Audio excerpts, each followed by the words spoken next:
The first time James Bennett set fire to a coffee filter, I fell in love with him a little more than was probably safe. That was not supposed to be the plan for a Tuesday morning. The plan was 2 mugs, 1 French press, and 20 quiet minutes before Daniel Cole, that's me, had to leave for a structures exam I had studied for exactly enough to be nervous about. Instead, I walked into our kitchen to find James standing on a chair, waving a dish towel at the smoke detector like he was flagging down a rescue plane, charcoal already smudged along his jaw from the sketch he'd abandoned the second the toaster caught. "Don't look at me like that," he said, not looking at me, still swatting. "I haven't said anything. You're doing the eyebrow thing. I have one expression, James. It's a very judgmental expression." The alarm finally quit shrieking.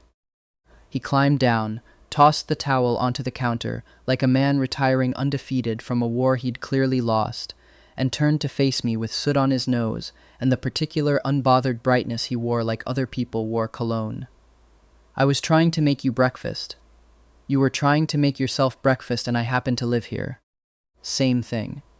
He crossed the kitchen in that unhurried, loose-limbed way of his, like the floor owed him nothing and he wasn't in a rush to collect, and kissed the corner of my mouth like it was the most natural stop on his route between the stove and the sink. He tasted like burnt toast, and underneath that, like something warmer, coffee and him.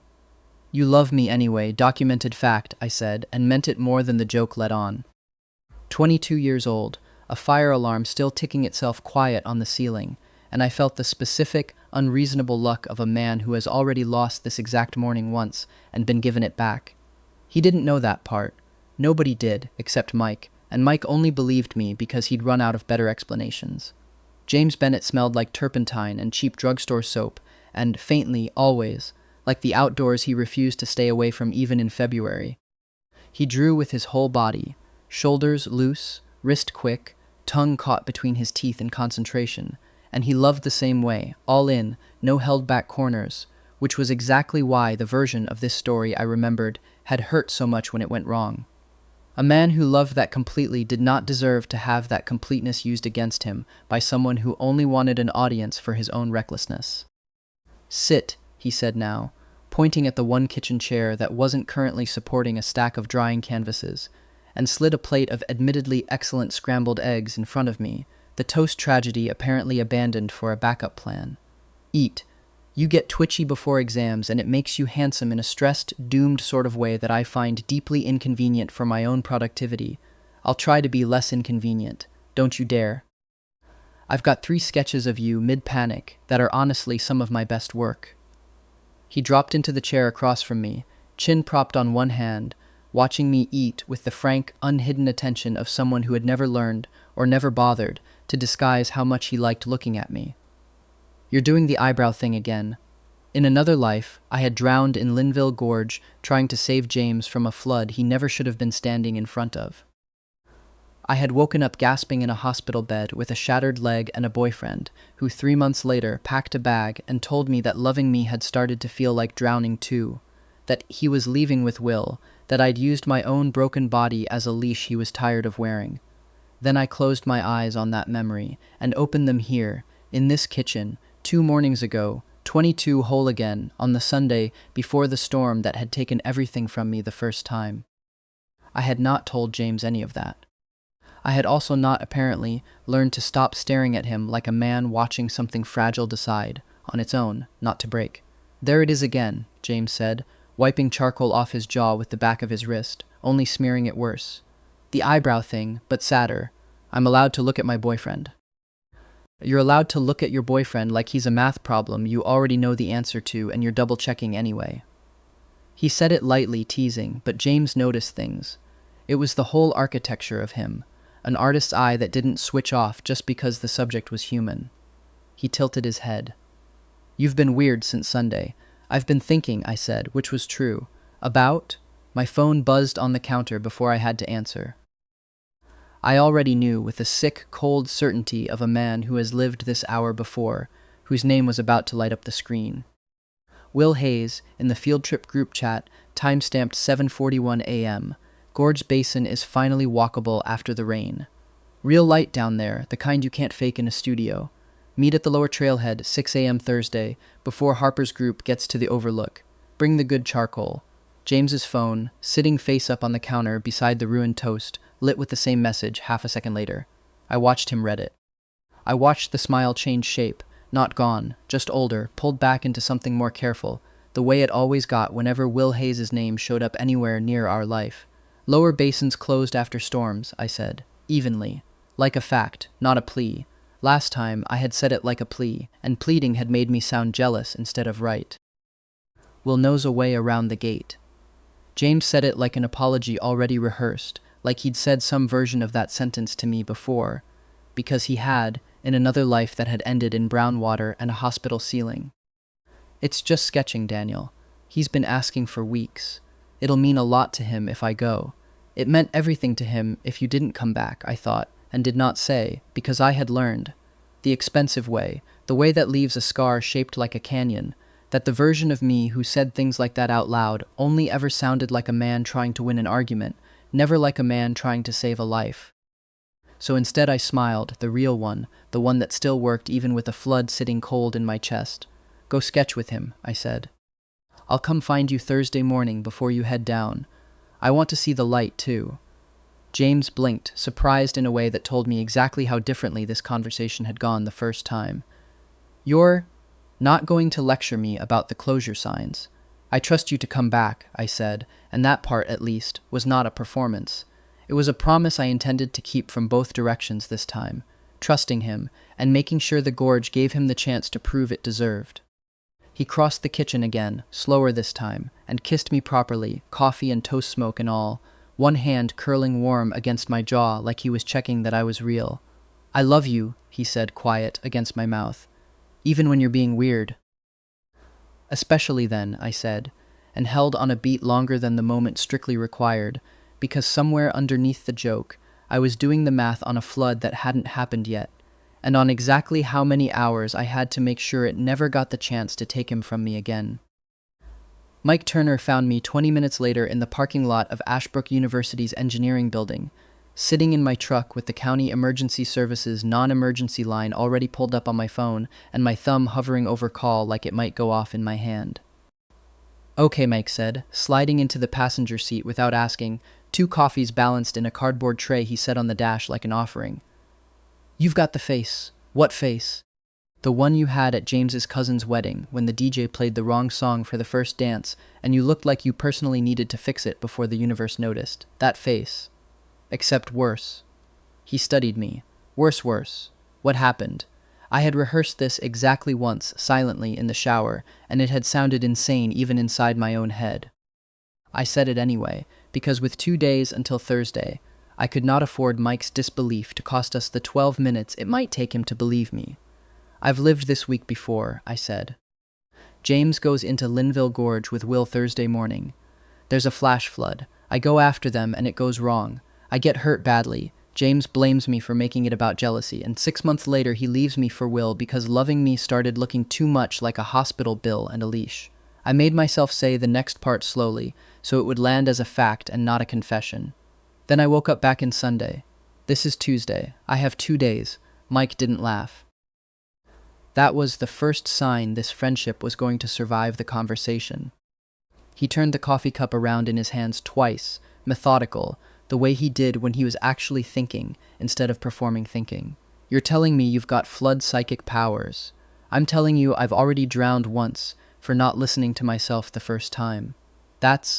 He exhaled through his nose.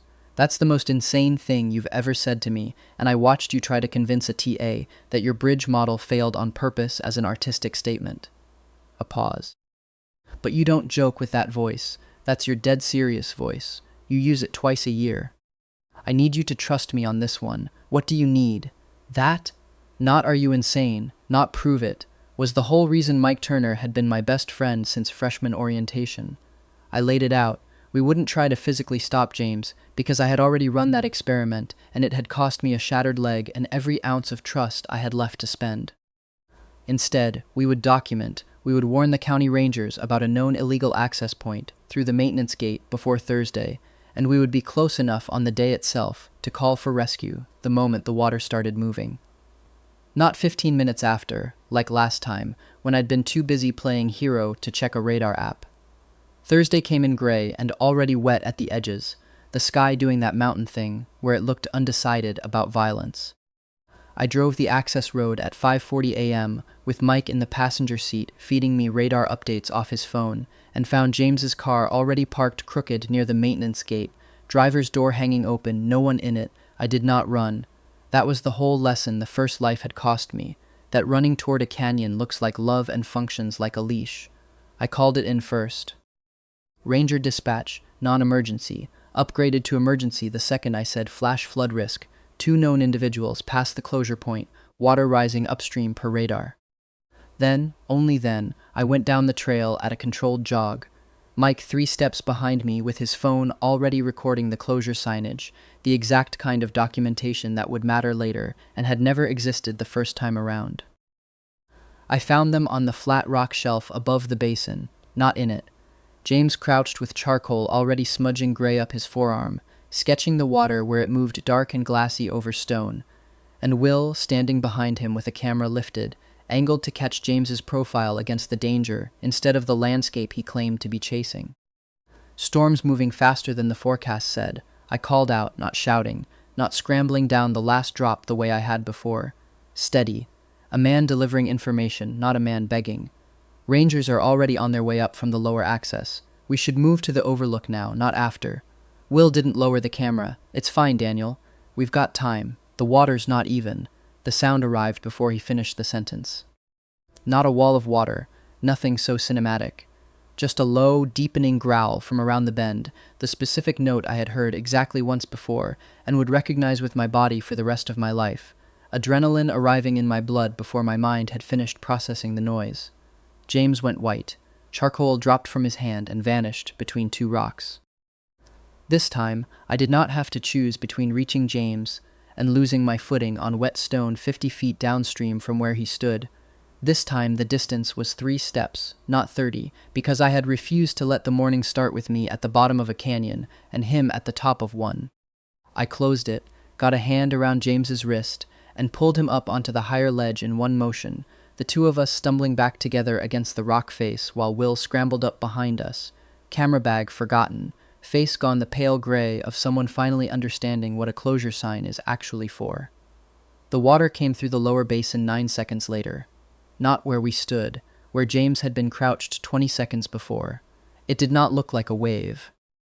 That was the detail no one ever believed until they'd seen it themselves.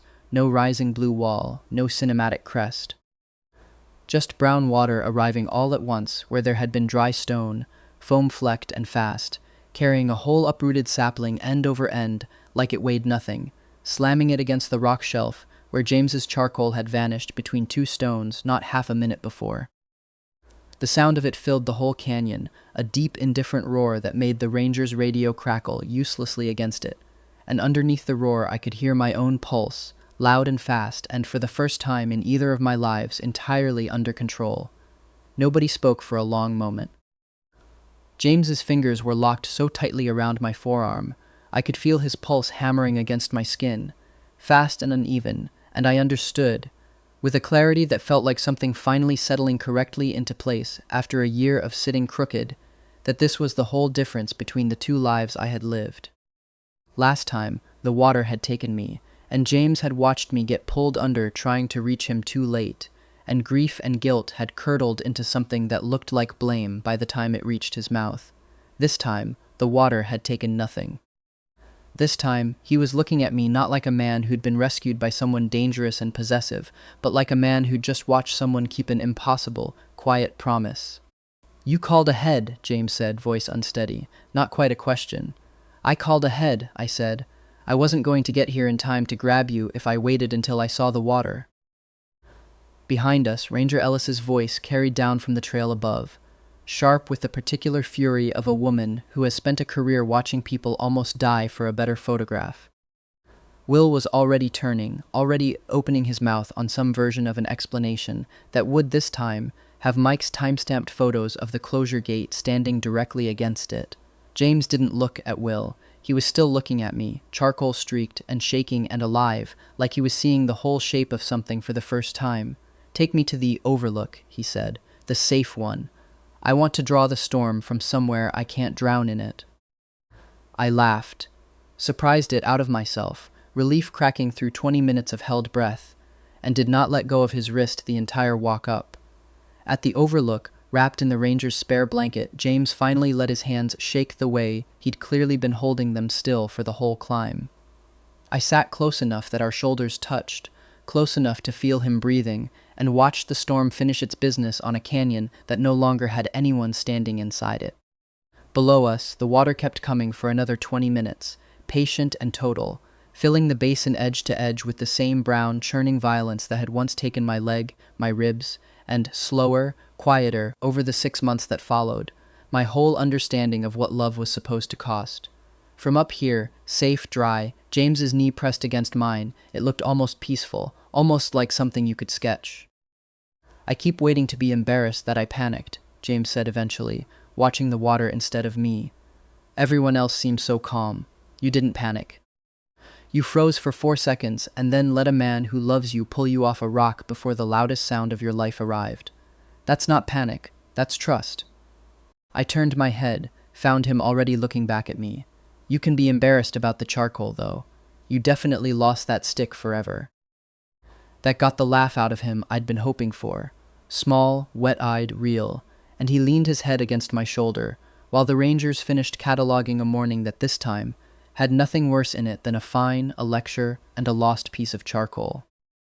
Ranger Ellis wrote up the incident in the flat, procedural language of a woman who had seen this exact story too many times to be interested in drama. Illegal access through a maintenance gate, one verbal warning issued on scene, one closure violation documented with photographic evidence, no injuries. Will Hayes got a fine and a stiff conversation with Professor Harper that left him unusually quiet through the rest of the senior field trip. James got a blanket around his shoulders from a ranger who clearly thought he'd been dragged into someone else's bad decision, and a paper cup of coffee he held without drinking for 20 minutes at the overlook, staring down at the basin like it had personally lied to him. I sat beside him. Mike sat on his other side, close enough to be useful and far enough to be tactful, which was Mike's whole superpower. "You knew," James said finally, not looking away from the water. "Before we even left the lodge, you knew exactly what was going to happen down there." I had promised myself in the shower, rehearsing this exact conversation, that I would not lie to him twice in one lifetime. I had a very strong, very specific feeling, I said, which was true in the way a locked door is technically an obstacle. Strong enough that I called the rangers before I saw a drop of rising water.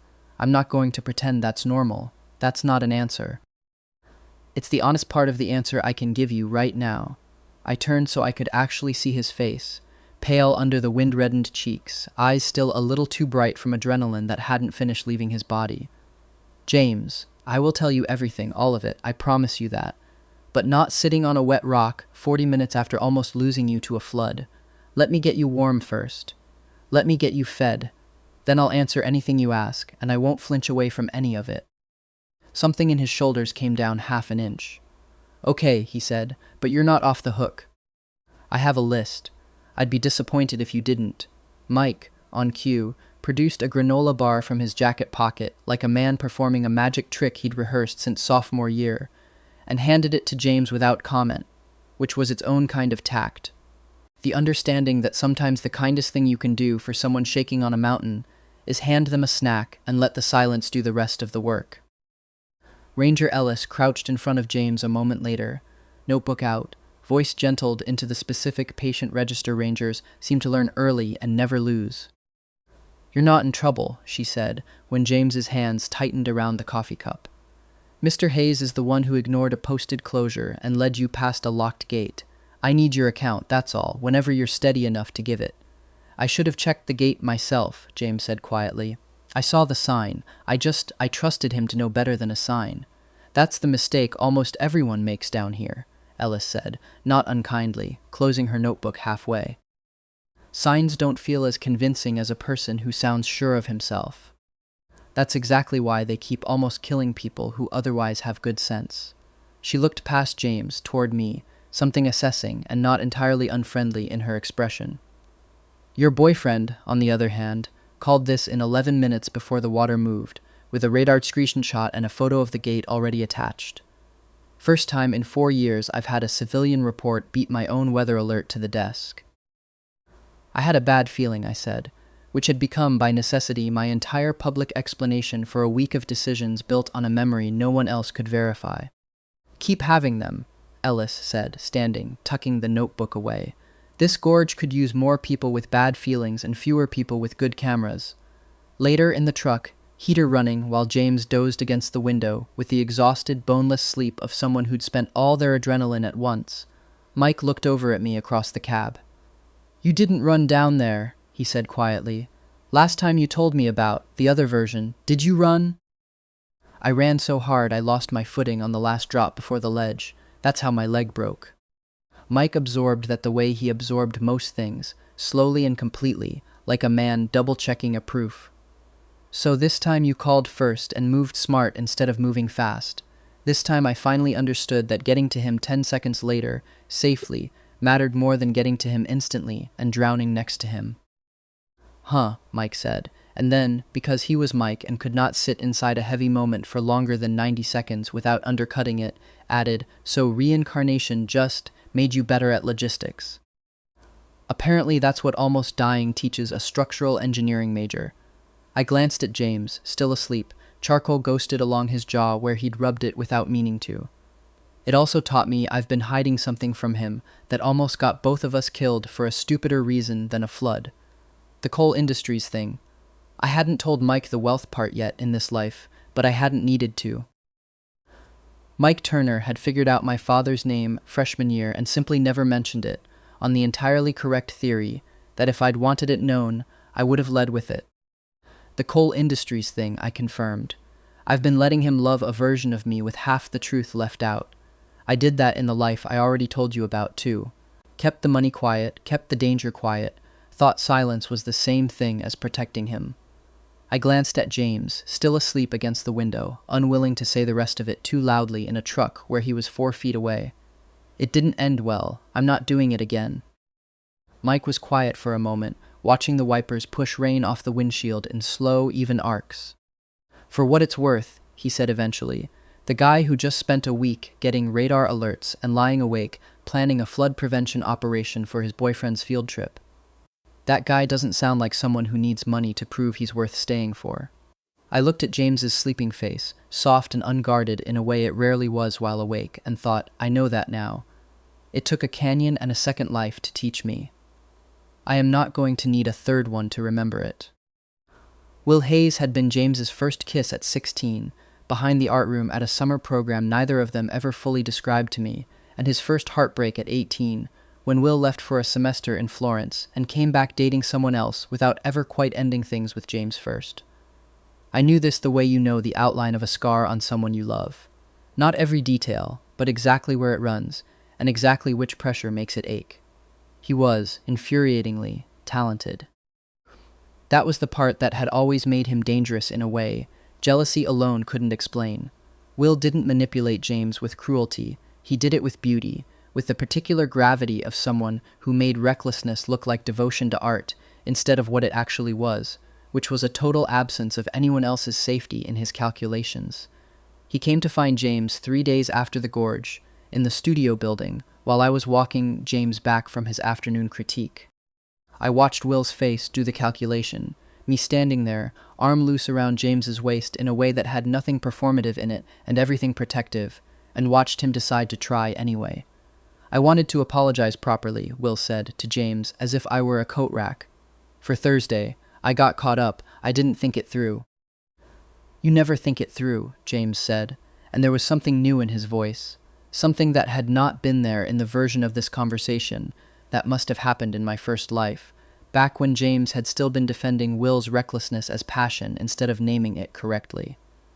Daniel called the Rangers before we even left the lodge, Will. He knew. You didn't even check the radar. I know the gorge better than any ranger. You know the gorge well enough to almost get me killed in it, James said, flat, final, and something in Will's face flickered. Not remorse, I noted, but recalculation. The specific expression of a man realizing an approach has stopped working and searching for the next one. He tried a different angle that evening, cornering James alone, outside the dining hall while I was 15 feet away buying coffee, close enough to hear if James's voice changed pitch, far enough to let James have the conversation on his own terms. Because the whole hard lesson of my first life had been that hovering wasn't protection, it was a cage with better lighting.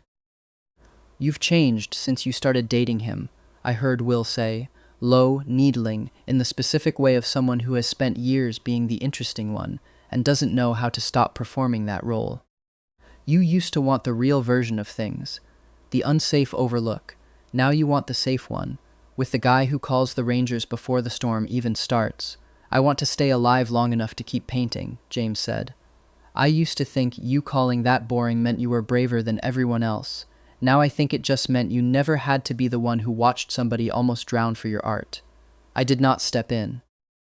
I stood there with 2 coffees cooling in my hands, watching the boy I loved defend himself with his own voice instead of needing mine, and felt something in my chest unknot that had been tight since the moment I opened my eyes in that kitchen, and understood I'd been given back a life I'd already lost once. Will caught sight of me a moment later, coffees in hand, standing exactly where I'd been the whole time, and something in his expression shifted. Not shame, not yet, but the first flicker of a man recalculating an audience he'd assumed would stay quiet. "You've got him well trained," he said to me, an attempt at a joke that landed nowhere near funny. "He's not a dog, Will. He's a person who just told you the truth to your face, and you're standing here trying to make it about me instead of hearing it." I handed James his coffee, still warm, and watched some of the tension go out of his shoulders at the small, ordinary gesture. "I'd take the win while it's offered. It's the only one you're getting today." Will didn't have an answer for that. He left without one, and James watched him go with an expression I recognized. Not triumph, not quite, but the particular relief of a person setting down a weight they hadn't realized they'd been carrying since they were 16. That was satisfying, James admitted, once Will had disappeared around the corner of the dining hall. Slightly terrifying, mostly satisfying. You didn't need me to say a word. "No," he agreed, threading his free hand through mine as we started walking again. "But I liked that you were standing there anyway." There's a difference between needing someone to fight your battles and wanting them close enough to watch you win one. Later, in bed, James curled against my side with his sketchbook open across both our laps, drawing my hands from memory in loose, unhurried lines, because he said my hands were, apparently, structurally interesting, which was the nicest thing an engineering major had ever been told by an artist. "He used to be the most exciting person I knew," James said quietly, not looking up from the page. "I think I mistook that for the most important person I knew, for a long time." "And now?" "Now the most exciting thing that's happened to me all week was watching my boyfriend call the county rescue line at 6 in the morning because he had a feeling." He glanced up, charcoal smudged along the side of his hand, eyes soft in the lamplight. "You still haven't told me what that feeling actually was." "I promised I would," I said. "I meant it. Tomorrow." "I'll tell you all of it tomorrow. The feeling, and the other thing I've been hiding, which is a lot less romantic, and a lot more about my father's company." James raised an eyebrow, the artist's eye narrowing in on a new detail. "Is this the part where you tell me you're secretly rich?" I must have made a face, because James started laughing. The real laugh, the one that took over his whole body and made the sketchbook slide dangerously toward the floor, and pressed his forehead against my shoulder, still shaking with it. "Oh my God," he said, "you are secretly rich. Daniel. Daniel Cole. Cole Industries. I have been dating a Walking Forbes headline and drawing him for free. Technically you draw me because you love me." "I can do both," he said, grinning, tugging my collar down to kiss the curve of my neck, warm and unhurried. "Love you and renegotiate my rates now that I know the truth." I laughed into his hair, pulled him closer, and thought, this is the part I never got in the first life. This, being known, being teased, being loved anyway, out loud, with nothing left in the dark to trip over later. I told him the rest of it the next evening, on the porch of the small rented house we shared 2 streets off campus, with the mountains going violet at the edges the way they did right before full dark.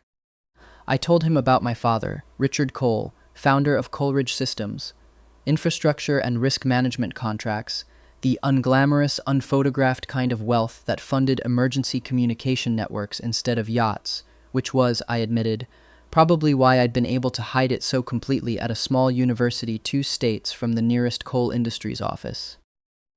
I told him I'd hidden it because I'd wanted once for someone to choose me without knowing what I could offer them, and that in the life I'd already told him about, keeping that secret had curdled into something worse than dishonesty. It had become a kind of leash, my money quietly managing every consequence of that first, disastrous morning at the gorge so thoroughly that James never had to face what his own choices actually cost, until the distance between what he knew and what I'd hidden from him grew wide enough for Will to walk through it. I did not soften it. I did not need to.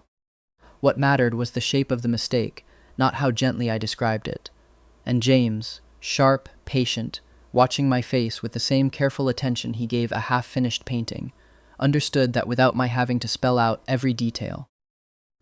"So you're telling me," James said slowly, "that the version of you who existed before whatever happened to you, the one who taught you to call rangers before storms and hide bank accounts from boyfriends, got burned so badly by trying to fix someone else's life with money and rescue missions that you swore off doing it again. That's most of it. What's the rest?" I looked at him for a long moment, his fingers wrapped around a mug of tea gone cold an hour ago, mountain light fading gold to violet across his face, waiting for me with more patience than I had any right to receive after keeping this from him since Sunday. "The rest," I said, "is that I think I've already lived this week once before, and it went so badly that I woke up back at the beginning of it. I think I drowned trying to save you from Will's carelessness, and I think you left me for him 6 months later because loving me had started to feel like a debt you were forced to carry instead of a choice you got to make. I don't expect you to believe the mechanics of that. I just need you to know that everything I've done differently this time, calling the rangers first, not chasing you down a trail, telling you the truth about my father before you found out from a headline instead of from me, all of it came from watching myself lose you once already, and refusing to make the same mistakes twice." James didn't laugh. He didn't look at me like I'd lost my mind either, which was somehow more unsettling than if he had. He set the cold tea down on the porch rail, very carefully, the way he handled anything he was thinking hard about. "You've been carrying an entire lost life around by yourself since Sunday morning," he said finally, "and the whole time you were more worried about protecting me from a flood than about whether I'd believe you." His voice cracked slightly on the last word. "Daniel, that's the least surprising thing you've told me all night. You believe me?" "I believe that you believe it, completely, with your whole ridiculous engineering brain. And I believe that whatever you lived through, it's the reason you called dispatch before I even had charcoal on my hands Thursday morning." He reached over, took my hand, laced our fingers together with the particular deliberateness of someone drawing a line he intended to hold. "I don't need to understand the mechanics of time to understand that you spent a version of your life drowning for me, and came back determined to learn how to save me without doing that again. That's not something I need a physics explanation for. That's just what you do. That's who you are." Something in my chest that had been braced since a hospital ceiling in another life finally, fully let go. "I love you," I said, plain, unguarded, no performance left in it at all. "I loved you in the life that ended badly, and I love you in this one, and I am not going to let money or silence or a canyon take you away from me a second time." James leaned in and kissed me slow in the fading violet light, one hand coming up to rest warm against my jaw exactly the way it had the morning the fire alarm went off, and murmured against my mouth, "Good, because I already renegotiated my rates. You're stuck drawing free labor out of me for the rest of your life, Cole. I can live with that," I said, and pulled him closer, and meant every layer of it.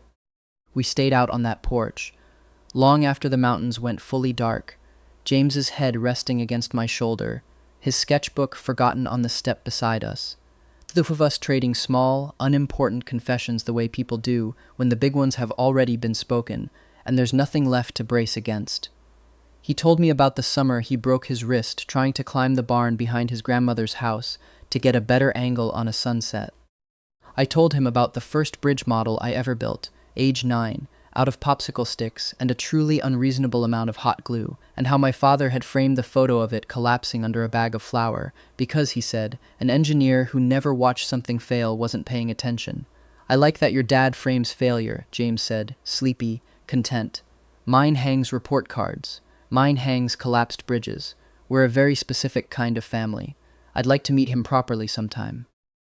Not gallery small talk properly. Actual dinner, actual questions, actual. He yawned, wide and unself-conscious. Actual getting to know the man my boyfriend inherited his eyebrows from properly. He'd like that, I said, and found to my own quiet surprise that I meant it without the old flinch of secrecy attached. No calculation about what my father's presence might cost me with someone I loved, no fear that the money would change the shape of the room. Just a simple ordinary wish that the two most important men in my second life might sit across a table from each other and actually see one another clearly. He already likes you. He told me you drew me like a man who'd earned it. Smart man, James murmured, eyes closing, voice going soft with the particular exhaustion of a long good day. I did earn it. I earned every version of you. Took me long enough. I sat there in the dark a while longer, after his breathing evened out, his weight warm and solid against my side, and thought about the other version of this night, the one that had never happened, the one where a hospital ceiling had replaced a porch, where silence had replaced a confession, where I had learned love's real cost only by paying the wrong kind of it first. That version of me had drowned trying to prove a love that never needed proving. This version of me had simply told the truth, early and plainly, and been believed. It was, I decided, watching the last of the mountain light fade to black, an infinitely better way to survive a canyon. Will Hayes did not accept losing gracefully. I hadn't expected him to. Men who mistake recklessness for depth rarely handle being seen clearly, and by the end of that week, everyone from Professor Harper to the county rangers had seen him clearly enough that his senior show committee slot was quietly, formally reconsidered. He came at it sideways, the way I should have expected. Not another canyon this time. A gallery night, 3 weeks later, downtown Boone, the whole senior class showing early work to local buyers and alumni. Will cornered James near his own painting. A study of the gorge, done from the safe overlook this time, stormlight pouring down onto water that couldn't reach the viewer, and this time his angle wasn't nostalgia, it was money. A collector friend of my family's is interested in early work from promising local artists. I heard him say later, when James told me the whole exchange over dinner, still faintly furious about it. Big check. Faster than waiting for some gallery to notice you organically. All you'd have to do is let me broker it, and maybe not mention that boyfriend of yours quite so much in the artist's statement. Investors like a story about grit, not a story about being funded by Coleridge money. He tried to buy you away from me with the exact insecurity my father's money is supposed to solve, I said, when James finished telling it, disbelief and something close to laughter warring in my voice. That's almost impressively bad strategy. I told him, James said, stabbing at his pasta with more force than the noodles strictly deserved, that my boyfriend has never once tried to control what goes in my artist's statement, and that if Will's collector friend needs my relationship erased to buy a painting, the painting isn't for sale. He looked up, something fierce and amused threading through the anger. Also, I told him that the only person who's ever needed a flood to notice how far he'd go to keep control of a room was him at Linville Gorge 3 weeks ago, in front of 2 rangers and a documented closure violation. I laughed, the real, surprised kind, loud enough that a couple at the next table glanced over, and reached across to steal a noodle off his plate as punishment for making me fall for him even harder mid-meal. You didn't. I absolutely did. Mike has it on video. He's very proud of himself. That should have been the end of it, and mostly it was. Will's collector friend evaporated the moment the words closure violation entered the conversation, and by the following week, Will had transferred his final semester project to a different advisor and largely stopped appearing anywhere James and I overlapped.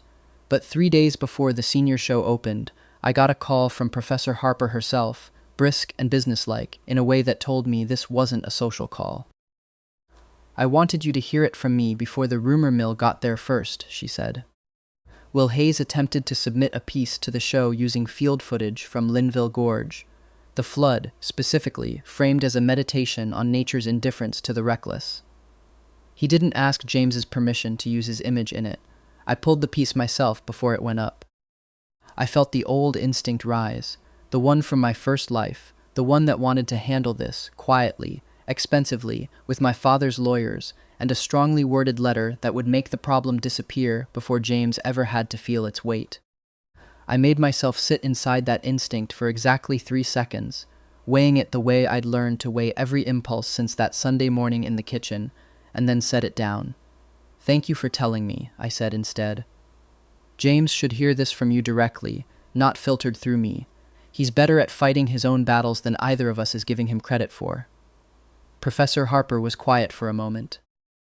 "That's a more mature answer than I expected, from a boy whose father could make this disappear with one phone call," she said, not unkindly.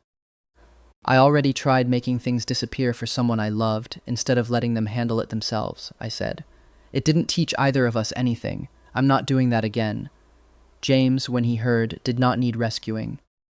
He filed a formal image use complaint with the department himself, calm and precise in a way that made me fall in love with him for the 4th or 5th time that month, and stood in front of the review committee 2 days later, describing exactly what it had felt like to be turned into raw material for someone else's redemption story without being asked. The committee sided with him unanimously. Will's semester project was withdrawn from consideration entirely. I stood in the back of that hallway afterward, watching James walk out of the review room with his shoulders set and his chin up, paint-stained and furious and entirely, gloriously capable of protecting himself, and understood, finally, completely, the exact difference between the man I'd been in my first life and the man I was becoming in this one. I hadn't saved him from Will Hayes. I had simply stopped standing in the way of him saving himself, and loved him steadily enough, honestly enough, that he never had to wonder whether he was allowed to.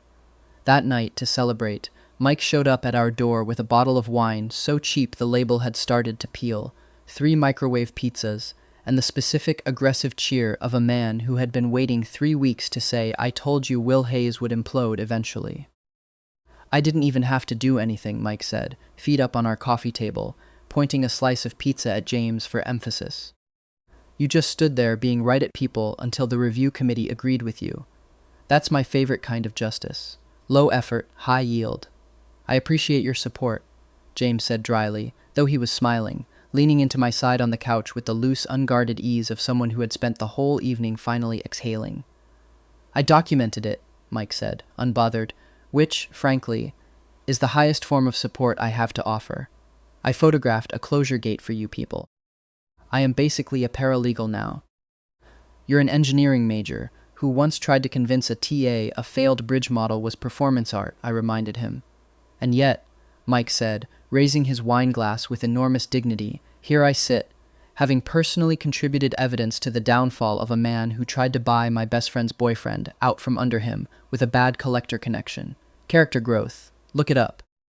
James laughed until he had to set his pizza down, and I sat there in the middle of it. Cheap wine, worse pizza, my 2 favorite loud, loyal people arguing amiably about credit for a victory that had, in the end, belonged entirely to James, and thought that this, exactly this, unremarkable and warm and safe, was the thing my first life had never once let me have. Not the grand rescue, not the flood survived. Just a Tuesday night that ended in laughter instead of a hospital ceiling. Graduation came in May, warm and bright, the mountains gone that deep, generous green they only wore for a few months a year. James's senior show, the real one, the one Will Hayes had no piece in, hung in the university gallery for 2 weeks before it closed, and the centerpiece was a triptych he'd started the week after the gorge and hadn't told me about until it was finished. 3 panels, stormlight pouring down on water, a figure on a ledge above the floodline instead of in it, and in the last panel, small, easy to miss unless you were looking for it, a hand closed around a wrist, pulling upward instead of following down. "I called it what the water didn't take," James said, standing beside me in front of it, on opening night, his fingers laced through mine. "Professor Harper cried a little. She'll deny it, I believe you." "I also might have," I admitted, and he turned to look at me, surprised and pleased in a way that undid something soft and permanent in my chest. My father came to the opening. Richard Cole, quiet in a room full of art students who had no idea what his name meant to a stock ticker, standing in front of the triptych for a long time before he found me at the edge of the gallery with 2 glasses of the cheap wine the department always served. "He's talented," Dad said, nodding at the panels, "and he drew you like a man who's earned being drawn that way." He handed me a glass. "You look different than you did in January. I feel different." "Lighter," he said, which, from my father, a man who measured most things in load-bearing capacity, was the closest thing to poetry I'd ever heard him produce. You used to carry things like you thought setting them down would mean you'd failed to protect someone. This, he gestured loosely at the gallery, at James laughing with Mike across the room, at the whole warm, ordinary, unbroken shape of the evening. This looks like a man who finally understands the difference between carrying someone and drowning next to them. I thought about telling him the whole truth then, the flood that had already happened once, the version of this year that had ended in a hospital bed and a quiet, devastating breakup, and decided, the way I'd decided so many things differently this time around, that some truths didn't need to be spoken to be honored. It was enough that I knew.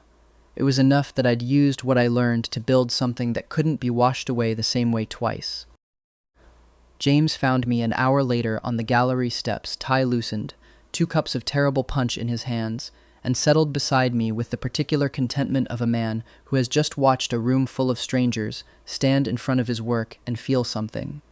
Professor Harper offered me a graduate assistantship, he said, teaching intro drawing, running field safety demonstrations for the freshman cohort. Apparently, there's a new module called something like When the Pretty Person Says the Sign Doesn't Matter. Mike wrote it. It's very him. Are you going to take it? I already did. He bumped his shoulder against mine, warm in the May evening. Turns out I like the idea of standing at the front of a room telling 18-year-olds that the overlook is just as beautiful as the basin, and a lot less likely to drown them. He glanced sideways at me.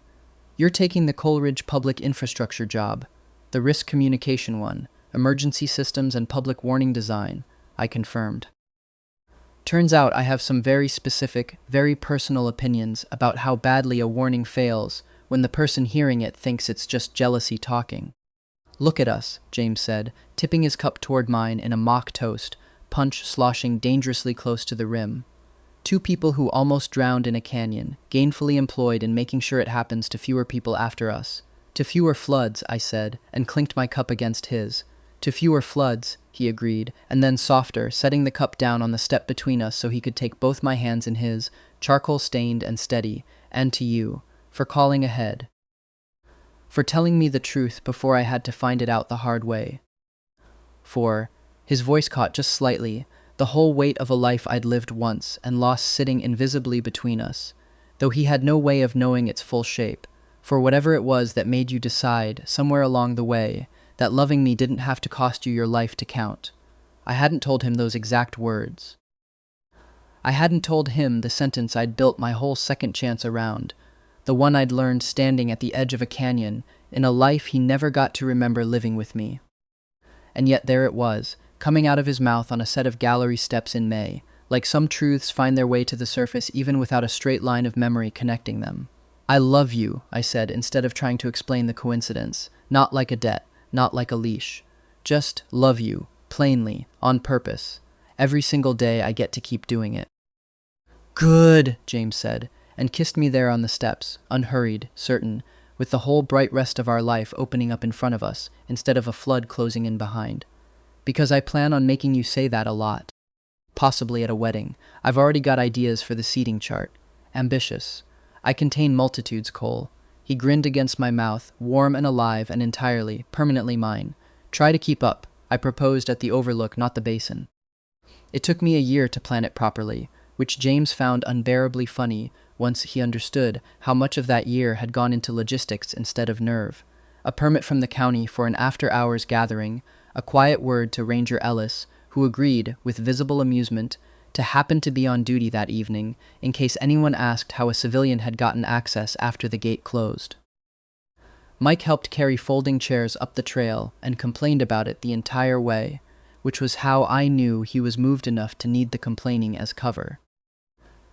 James thought we were there for his birthday. He'd said as much on the drive up, teasing me about how predictable I was. The same overlook every year. You really can't picture love happening anywhere without a safety railing, can you? Right up until he came around the last bend in the trail and found string lights instead of a picnic blanket, our small collection of people instead of an empty overlook, and me standing where I'd once pulled him up onto dry rock with both hands shaking. Oh, he said, and stopped walking entirely. I wanted to ask you here, I said, because this is the place where I finally understood the difference between loving someone and drowning for them. I spent a life I don't fully get to explain to you, learning that lesson the hard way.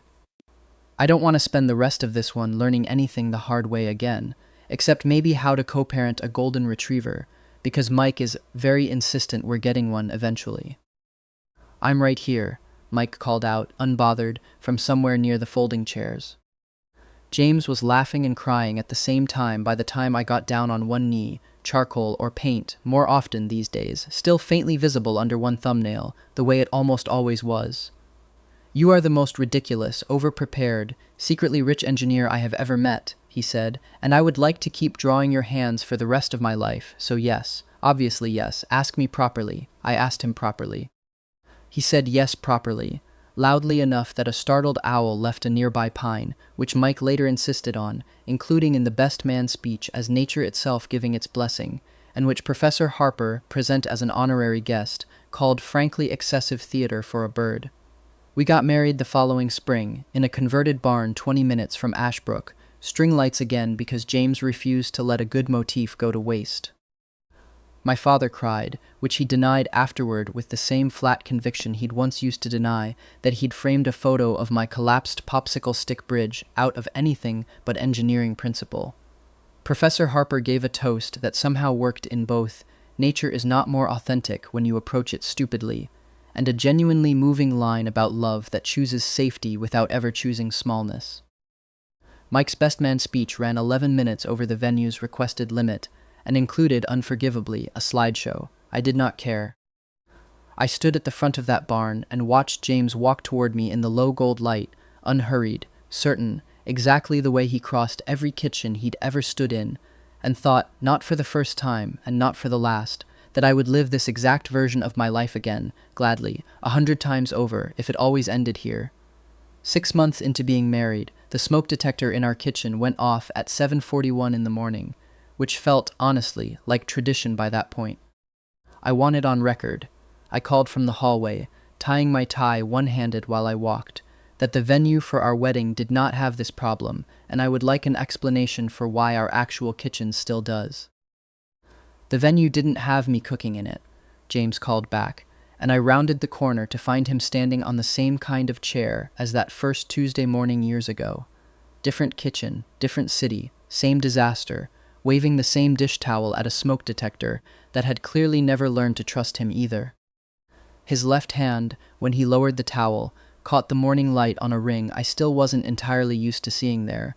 6 months married, and still occasionally struck stupid by the fact of it. You're supposed to be a professional artist, I said, catching him around the waist as he climbed down, steadying him though he hadn't asked and hadn't needed it, purely because I liked having an excuse to put my hands on him before 9 in the morning. Professional artists know how toasters work. Professional artists know how light works, he corrected, unbothered, kissing me with a familiarity that had only gotten warmer with 3 years of practice. Toasters are beneath my medium. Your medium set off the smoke detector. My medium was trying to make you breakfast before your big infrastructure conference, and if you don't stop being smug about it, I'm putting anchovies on your sandwich out of spite. I laughed into his hair, the specific unbothered domestic joy of a morning that had no flood hiding anywheres on inside it, no ledger of secrets waiting to be settled, nothing sharper underneath the surface than the smell of burnt toast and good coffee, and a man I'd already lost once, choosing, every single ordinary day since, to keep him. Mike showed up 20 minutes later. He had a key, a fact James still found personally offensive despite having given it to him himself, carrying a box of actual bagels, because clearly someone in this house cannot be trusted near a toaster, and found us exactly where he usually found us on a Saturday. James perched on the counter with a sketchbook, drawing my hands again, years and one entire lifetime of practice into an ongoing project he refused to let me see finished. Still doing the hands thing, Mike said, setting the bagels down and stealing James's coffee without asking, a decade-long tradition of its own. They're structurally interesting, James said, exactly like he had the first time, and grinned at me over the sketchbook's edge, charcoal already smudged along his jaw, unbothered and radiant and entirely, permanently home. Mike had married a very patient woman named Claire 2 years back, in a ceremony where his best man speech had somehow included both a slideshow of the Linville Gorge closure gate photos and a heartfelt, mostly sober tribute to the two idiots who taught me that documentation is a love language. James had cried.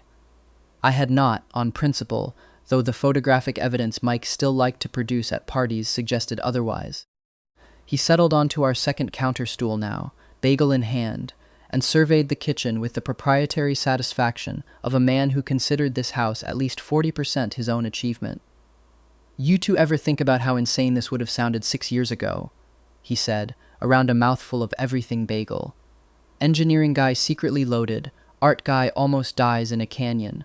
Both of them somehow end up married with a nursery paint color argument going into its third week. Eggshell versus soft sage, James said darkly. It's not an argument, Mike, it's a war. Soft sage is winning, I said. Soft sage is losing, I just haven't told you yet, because I'm letting you enjoy the illusion of victory before I repaint the whole room while you're at your conference next month. Mike cackled, delighted, and I reached over to steal the last bite of James's abandoned toast off the plate beside him, burnt at the edges again, because some things, thankfully, never fully changed, and thought that if someone had described this exact kitchen to me while I was lying in a hospital bed with a shattered leg in another life, I would not have believed a single word of it. Not the ring, not the house, not the particular, unremarkable joy of arguing about paint with a man who had once nearly drowned 3 feet away from me, and had instead, against every odd my first life had taught me to expect, chosen to stay. Later that evening, after the conference and the bagels and an afternoon spent arguing pleasantly about paint colors, for a nursery neither of us was in a hurry to fill, content, for now, simply to be two people building a life on purpose instead of surviving one by accident. We sat on the back porch of the house we'd bought that spring, mountains gone violet at the edges the same way they had the night. I finally told him everything. Professor Harper's retiring next year, James said, feet propped in my lap, sketchbook finally set aside. She wants me to take over the field safety curriculum permanently. You'd be good at it. I'd be terrifying at it. I'm going to make freshmen recite closure signs from memory. He tipped his head back against the porch railing, watching the sky do its slow fade from gold to indigo. Do you ever think about it? The version of us that didn't work out. The one you never talk about but I know you carry somewhere. I considered lying, the old instinct. Protect him from the weight of it. Handle it quietly, alone, and set it down the way I'd learned to, the way that had become as natural now as breathing. Sometimes, I admitted. Mostly I think about how grateful I am that I don't have to live inside it. That version of me thought love meant drowning for someone. This version of me just gets to come home to you every ordinary day and set the table and let the smoke detector go off and know exactly how lucky that makes me. James reached over, laced his fingers through mine, paint-flecked, steady, warm, and smiled the smile that had once made a flood feel like the smallest problem in either of my lives. Lucky's good, he said. I can work with Lucky. Inside, through the screen door, I could hear Mike arguing with Claire on speakerphone about whether the golden retriever situation was a someday plan or a next month plan, and losing, loudly and happily. James's sketchbook sat open on the step between us, my hands rendered there in a dozen small, careful studies, steady on a coffee mug, closed around a wrist on a wet rock, resting open on a porch, railing under a sky gone the color of old bruises and new beginnings. He had never let me see the whole project finished. I had stopped asking why. Some things I understood now were meant to stay unfinished on purpose, proof that there was still more life left to draw. Good, I said, and pulled him closer as the last light went out of the mountains. No water rising anywhere near us. Nothing left to warn anyone about, except perhaps that the coffee was getting cold and Mike was about to lose the golden retriever argument on our behalf without either of us signing off on it. Because you're stuck with it. Try to keep up.